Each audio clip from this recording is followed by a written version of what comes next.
special build for you today. This is the Everest Edition F150 by Willies Custom Accessories at Akins Ford here in Winder, Georgia. And this is by definition a Everest Edition truck, but it's just really not. I just can't explain how long we've been looking to build this truck and know and hope it's going to grab major attention, as it is very deservingly so. So we have a 2019 Akins Ford F150 XLT 3028 ingot silver sport model. So you have body colored bumpers. So we love that sporty look. We took the grill out of a STX XL truck and installed it here. So we love this grill. It looks a lot sportier than the XLT grill. And we also installed the Putco illuminated emblems front and rear. And have a ReadyLIFT 7-inch. We like this kit especially because it keeps all the ball joints and all of your geometry the same as factory. So we really like the integrity this lift comes with by ReadyLIFT. So they did a great job on this. Wheel and tire.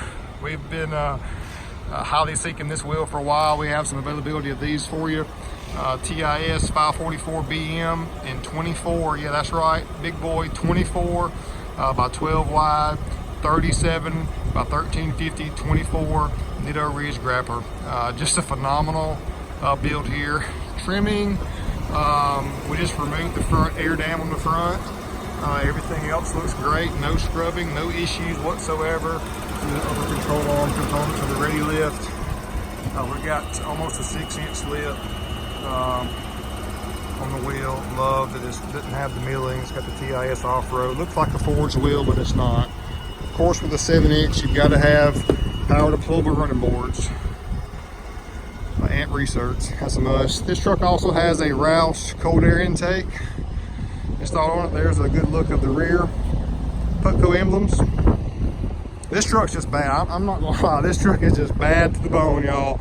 So, if you have any more questions or like some more additional videos of it, please let me know in the comments below, and please like and subscribe to our channel. We're looking to bring more and more custom builds to you daily in a 7-inch kit with 37s with no scrubbing issues, and this is a negative 44 offset. It can be done, and I believe we're the first that I know of to run this setup that I'm aware of. So proud of that. The truck turned out great.